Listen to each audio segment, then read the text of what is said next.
Hello everybody, and it's been a hot minute, but I am back with another deck tech video. We haven't done one of these in a while, and I'm very excited. This is a Calvin deck that I played a while ago through Dark Matter, and Calvin has always been a little bit of an issue for me.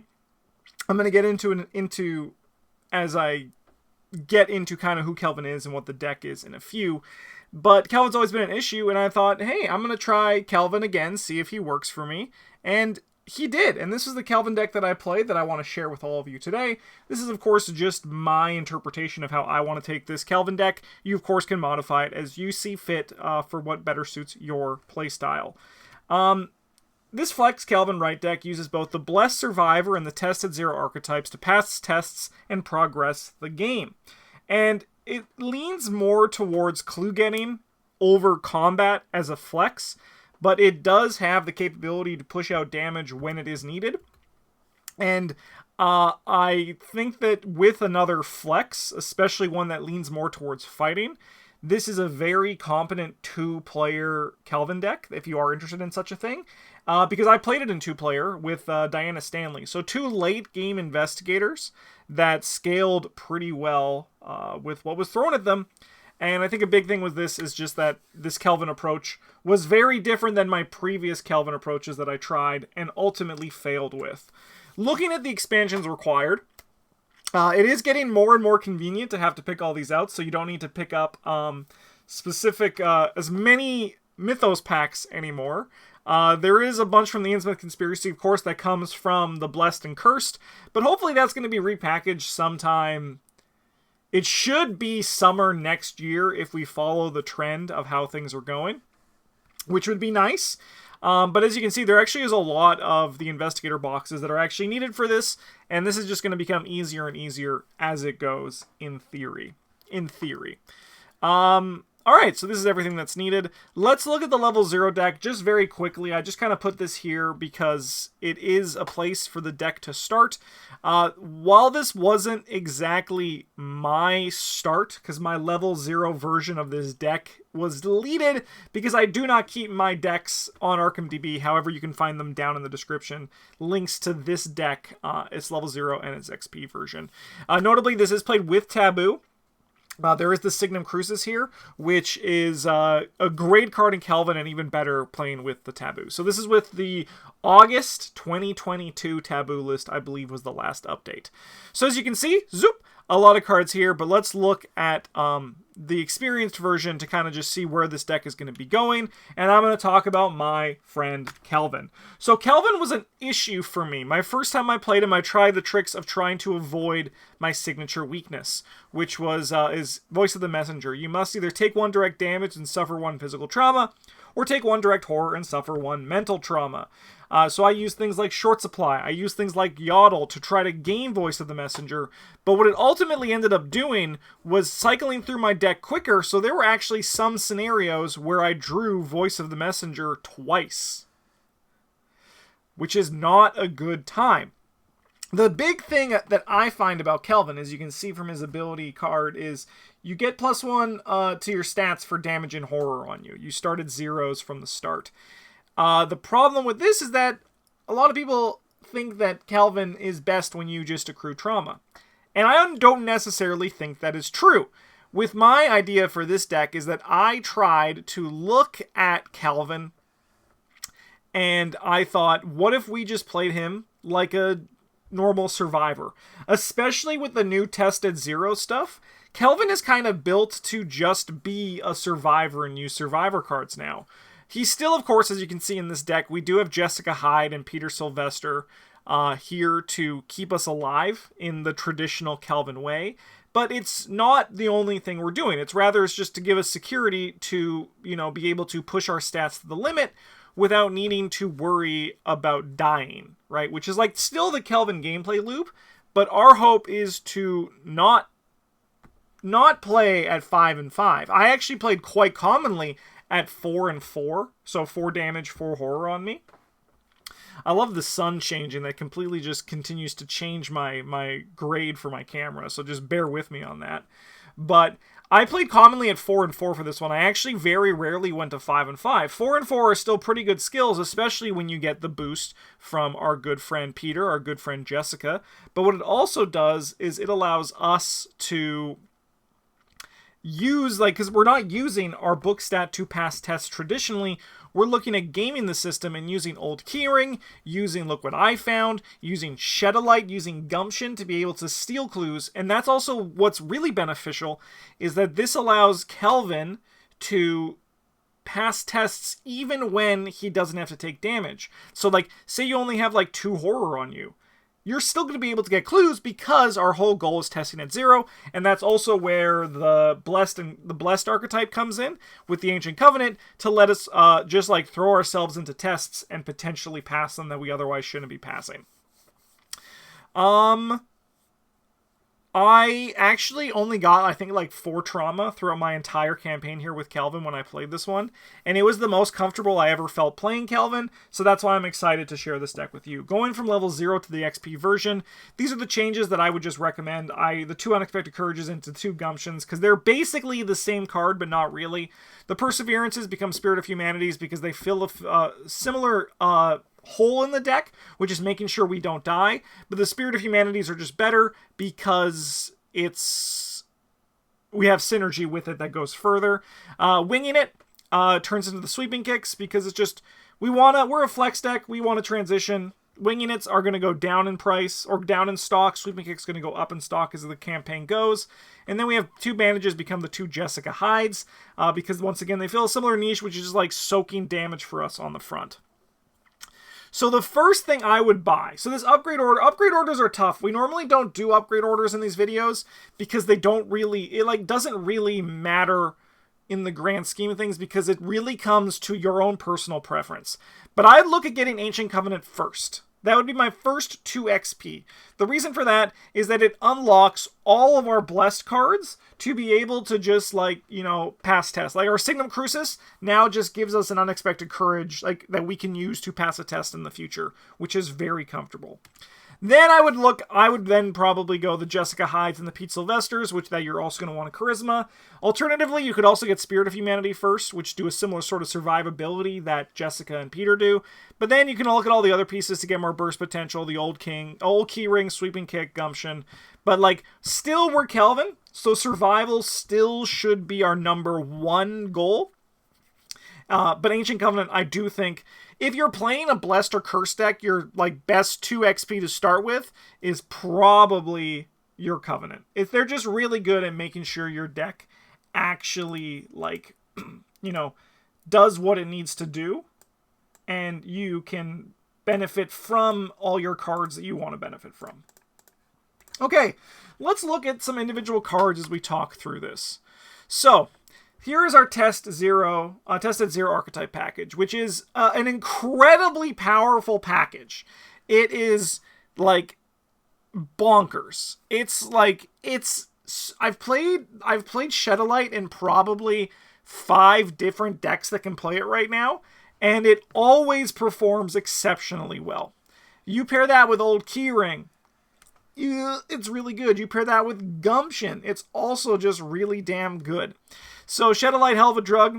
You know, you just, like, it's just, you get a bunch of clues. So you get the most important thing, which really unlocks Shedalite, is that you can leave clues behind. So you should be, while you're playing this deck, you should be aware of where you want to leave your clues behind. And, you can leave, like, you know, like, oh, it's a 5-shot location. I grab one of the clues. I want to leave the other one to pick up with Shedalite down the future. Very good. Very good. That's what you want to be doing. Alternatively, like, say you're another investigator grabbed a clue with, say, an evidence. They defeat an enemy. You could be like, all right, don't worry about that last clue. I'll be picking that up down the road. Just a very powerful versatility in your planning, which allows you to take lines that are otherwise completely unavailable to you. And that's why Shedalite, I think, is very powerful. One thing to know also about Shedalite is that any location can be this location. So you actually can discover 3 clues at your location with a Shedalite. Spooky. But it gets really great with the Old Keyring, the level 3 version, where you can discover additional clues. Like, this is a lot of additional clues, and you don't even need to make a test for it. Holy cow. Gumption is here to just, further get Shrouds down to 0. Works really well with Calvin in the early game and Calvin in the late game. Very nice. So yeah, the Tested Zero Archetype package is a very powerful package, and you'll have a fun time playing it in this Calvin deck. Next up, we have our Blessed package, so Ancient Covenant, Spirit of Humanity, Token of Faith, Signum Crucis. We're not really looking at using Blessed to pay off any sort of specific thing. The Blessed package is here to just pass tests that we otherwise would be unable to pass, right? Or just to, ensure that we're passing. So you could go further. You could run Favor of the Sun. You can go, to the next level and just, make sure you're getting further power from this. But rather, for me, what I like about Bless in Survivor is that with Ancient Covenant, you don't really need to, the payoff is just that you're going to pass tests. That's all the payoff. Eventually, you're just going to draw a token. You're going to be like, oh, crap, I'll just Ancient Covenant this. Or another Investigator Ancient Covenants it, and you're just like, don't worry, it's yours. It's all good. It also helps that putting Blessed tokens in is very easy. Signum Crucis can put sometimes 4 or 5 Blessed tokens into the cup. Spirit of Humanity with Calvin Wright is very good. Because if you have Jessica and Pete out, you can just, add Blessed tokens at no cost, which is crazy. One thing that I found really good was that when you can transition, so, one turn, say you have Pete and Jessica out, but you want to go to 5 damage, 5 horror on you. That's really juicy. You can use it to put a Bless and Curse token in. Sorry, put Bless in, taking a damage and a horror, putting you to 5/5. Next turn, you, go down, and it allows you to then just, put some Curse tokens in, which you can turn into Blessed tokens with Token of Faith. Another thing that Spirit of Humanity is really good at, it's going to sound a little bit silly, but it's actually, I think, a very good benefit for mental headspace, but also just, strategic planning. It allows you to even out your stats if Jessica and Pete are in play. It's just a button that you can just press to be like, okay, now I have equal damage and horror. It's a good day. It just makes math a little bit easier. And the Token of Faith, I think, is just really nice in paired with Spirit of Humanity. It looks really bad in the level 0 deck. But it still commits for a book in that case, but also just it's it's a long-term plant, because you've been able to heal with Spirit of Humanity and then turn those Curse tokens into Blessed tokens is very nice. And Signum Crucis, as I said, is just very good in our good friend Calvin Wright. Here we go. Peter and Jessica are played in a lot of Calvin decks, and this deck is no exception. They just give you a lot of protection. It still is the unfortunate part of Calvin Wright. I think you can run other allies. You definitely can. This deck kind of gave me the thought process that Calvin Wright can be whatever you want him to be. You just have to build him like a Survivor. You don't need to necessarily build a Survivor deck. Sorry, build a Calvin Wright deck. You can just build a Survivor deck. But it's still something that is going to be a problem, right? You're going to need to worry about not dying. And Peter and Jessica are just the best way to not die. And they also boost your other stats. Gives you, good numbers. If anyone's watching and you have an ally that you like, I see Granny Orn in Calvin, but once again, Calvin is supposed to take damage and horror, right? Over time. And trauma is scary if you don't have ways to soak it in the long term. And just Peter and Jessica are just still really good options, and that's why I chose them in this deck. And they were a great success, and they were key to the deck performing as it is. So notably as well, they also cost 3, and you might notice there's not a lot of economy in this deck. That's mostly just because, as a flex investigator, as you're filling gaps, you could just you can spend just grab a resource when you need it to get to 3, grab an extra one at the end of your turn, and just get there that way. I never noticed any resource problems with this deck, but if you are concerned about that, feel free to add some. But a Take Heart, for example, goes the distance. I think Take Heart's not in this deck. But it's something that you could definitely do. So, while this deck leads towards getting clues, we do have the 18 Derringer and Sweeping Kick as our method of dealing damage. These ones are pretty simple options. The 18 Derringer just guarantees 6 damage, and you can also scavenge it back because we are a scavenging deck. Mostly, it is kind of funny because this deck is a bunch of small packages put together, but that's kind of what the Survivor class is, right? You take a bunch of small things, put them together, and then you celebrate the fact that your deck is kicking ass, right? And this deck is, once again, no exception to that. And it's also cheap, right? Only 2 resources for 6 damage is a very good rate. And then Sweeping Kick is a card I personally love. I love it, but I think it's also nice in Calvin because it consistently beats every token because you're essentially just doubling it, right? It's very likely that your fist and foot are going to be the same, if not like 1 off. So you're basically just like doubling your fist and you get to evade an enemy and deal extra damage. Good rate. And then our last 2 notable cards in this deck, to further our consistency, allow us to continue to provide the same burst potential throughout the entire scenario. So that's the most important thing. Seekers and Rogues are like, well, Seekers are great at consistency. Rogues are great at building towards the end game of a scenario. And Survivors are great at the front of a scenario. So we need to look how can we consistently provide the same tempo from turn 1 to turn 16, right? And Scavenging and Resourceful are how we do that. Well, Scavenging is a bit strange. We're really only looking at looping our old key rings. We can grab additional Derringers when needed, but we are flexing more towards the clue side, so in theory, 12 damage should be enough. And it looks funny. It does. However, it's really easy to hit, right? The reaction on Scavenging is really easy to hit because our old key rings and our gumptions are reducing Shroud value to 0. And then Shed a Light notably works very well with Scavenging too. It's just kind of like how it goes. So it's actually, it looks weird in a Calvin deck, but it actually is surprisingly easy to hit. And you're going to hit a lot more Scavengings than you're going to miss when you want them to. And then Resourceful is here to just grab more Shed a Lights. That's what you want. You want more Shed a Lights. The card is very powerful, and having 4 copies of it in your deck is a very nice thing. So here's again final deck list. Cards I did not mention but are worth just pointing out. Emergency Cash is some economy. Look at that. There actually is a little bit of economy in here, but very basic. This could be if you want to change it to a Take Heart is definitely a possibility, but I do find that you eventually are just going to never fail tests with this deck, and Emergency Cash is probably just like generally more consistent. Our card draw and card like essentially exists in Scavenging, right? And then we also have 2 copies of Look What I Found too, just to grab some clues when we do fail in that early game or like in the later game. And then we got 2 copies of Lucky because the card is just good. And yeah, this is the Calvin deck that I had a blast playing and made me be like, you know what? I might have been wrong about Calvin, or rather, I might have been playing Calvin wrong. So again, you do not want to, I think personally, try to game Calvin. I also think, I still stand by it, that in the thick of it, while a great card for a lot of investigators, I personally think it's a trap in Calvin Wright, because you're going to do a good enough job getting trauma yourself. You don't need to start with more. Because realistically, at the start of like scenario 1, right?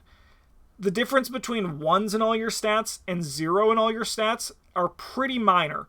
And 1 Rotting Remains is not going to change that much from a testing at 1 to 3 horror versus 0 to 3 horror. So you might as well just forego it and have long-term survivability and not worry about getting ready at the start of the scenario to start doing things, because that's kind of the idea by in the thick of it. It kick-starts Calvin Wright. But Calvin Wright actually doesn't need to be kick-started. Calvin Wright can kind of take his time getting to where he needs to go, and cards like Old Keyring, Winging It at the level 0 deck, Look What I Found, and then also Shed a Lights are our tickets to being able to progress the early game and not dying and being our character eliminated on scenarios 6 or 7.